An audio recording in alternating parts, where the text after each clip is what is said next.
After more than 2 years of a global pandemic that saw draconian lockdowns, redundant mandates, there are still people in Australia here unable to work because of COVID vaccine requirements.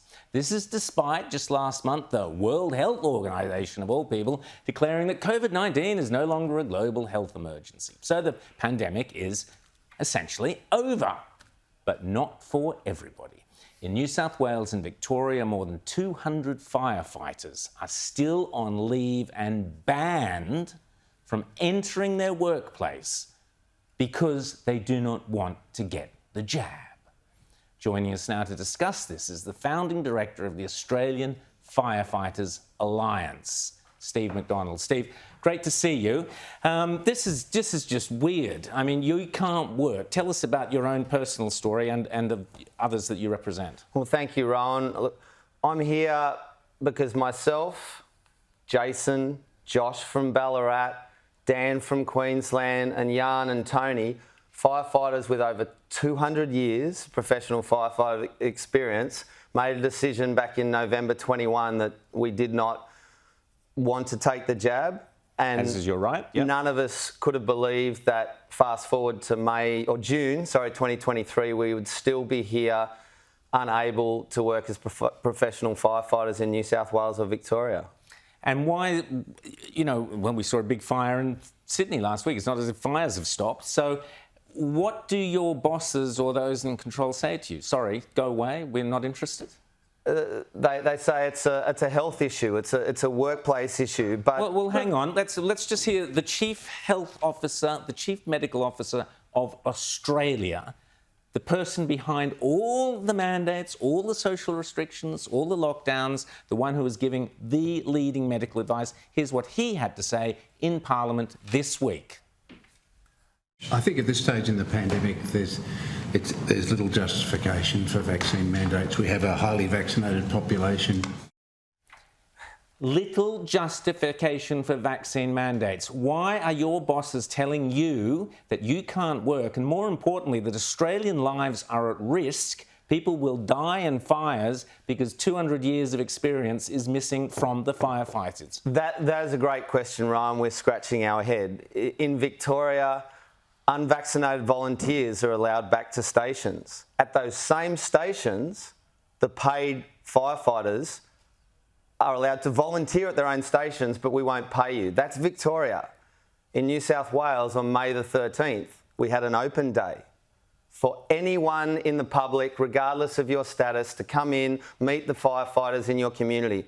I was allowed to go there with my children, spend the whole day there without any questions asked, yet I couldn't turn up 2 days later onto my rostered shift and work as a firefighter, put on my uniform. This is disgusting. In New South Wales, we've got a new government now. Has there been any indication that anything is going to change under the new Minns government? Well, James, you and I spoke about this the other night on Chris Kenny. Chris Minns, sadly, has been silent. He was a retained firefighter in New South Wales before he became a politician. A lot of people don't know that. He was one of us. He has anecdotally lent his support to firefighters across New South Wales, yet he wouldn't take any of my calls. He hasn't used his platform to influence and suggest to the fire commissioner in New South Wales, this is lunacy. We want the best fire service that we can have. Bring them back to work. Rita? How does the logic work in Victoria if you can volunteer? Correct. But if you want to be on the roster and get paid, then you're a health risk. But if you're volunteering, doing precisely the same thing for free, you're not a health risk. I mean, on the face of it, it's absurd. Is there nowhere you can take this in? There's not Fair Work Commission or somewhere you can take this grievance? You can bet, Rita, we've taken it everywhere. We've spoken to the senators in Canberra. The AFA was invited to Parliament House in Canberra.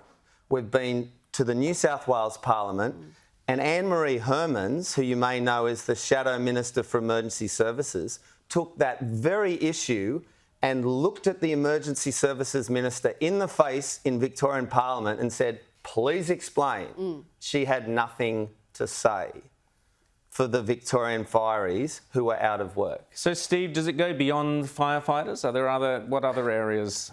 Look, I know there are police officers, there are... As you can imagine, Rowan, I've been in this space for 2 years. Yeah. My colleagues are John Larter, the paramedic who took on Brad Hazard.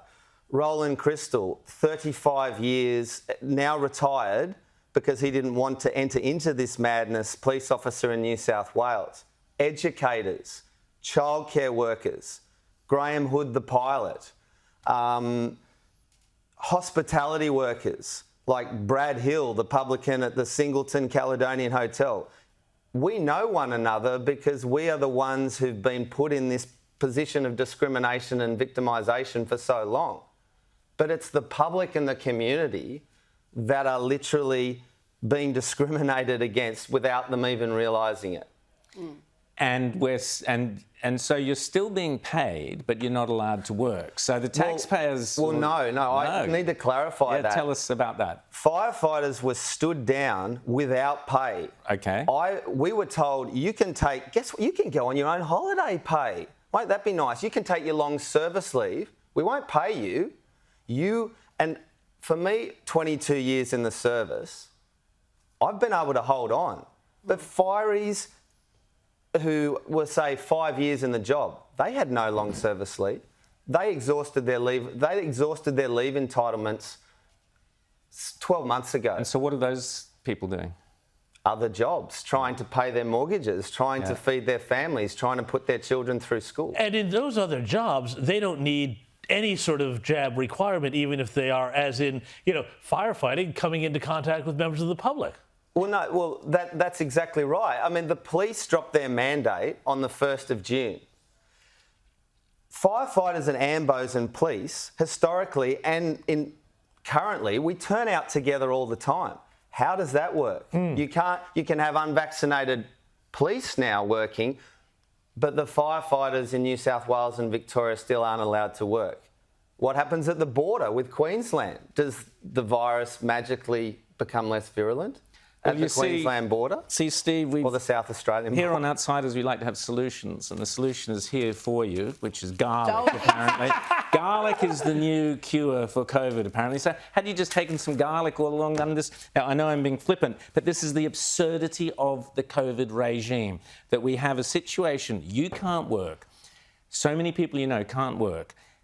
Those services are needed. We need firefighters, we need paramedics, we need police officers, we need doctors and nurses. They can't work. Are they requiring the firefighters to have boosters every few months, or is it just the 2 shots? Wow, Rita, you brought that up, because the irony is, when we asked for the reason why this would be the case back in December 21, we were told, it's not our decision.